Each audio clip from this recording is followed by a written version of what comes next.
At 1 o'clock, we have Robert Morris, who went 0-11 last year. Travel to Air Force, who went 10-3. Air Force fair by 46 on the Alt Network. Hazik Daniels for them went 40-83 last year. Threw for 836 yards, 7 touchdowns, 2 interceptions. A lot of yards, weirdly enough, for an Air Force quarterback to throw for. Brad Roberts had 345 carries on the ground, 1,728 yards, 17 touchdowns, and David Cormier had 15 catches for 404 yards and 4 touchdowns.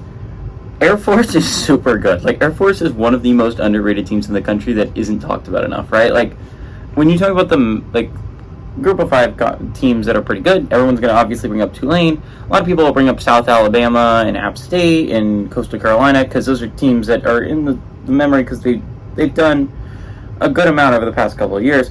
Air Force has been, and then Boise State obviously has the memorable upset in a bowl game, one of the first times a group of 5 team beat a Power 5 team and went undefeated in a season. A lot of people are going to remember them. People are going to remember Fresno State because Fresno State has been in the national picture for the past couple of years and have actually beaten Power 5 football teams.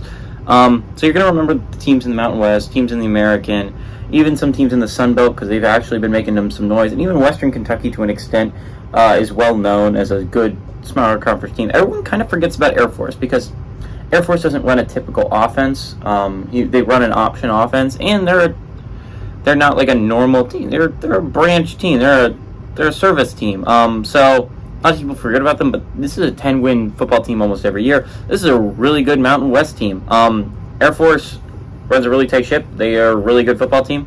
Hazik Daniels is a hell of a runner, and then not to mention he can actually kind of throw the football, which is just insane for Air Force. If you can have a guy that can kind of throw the football.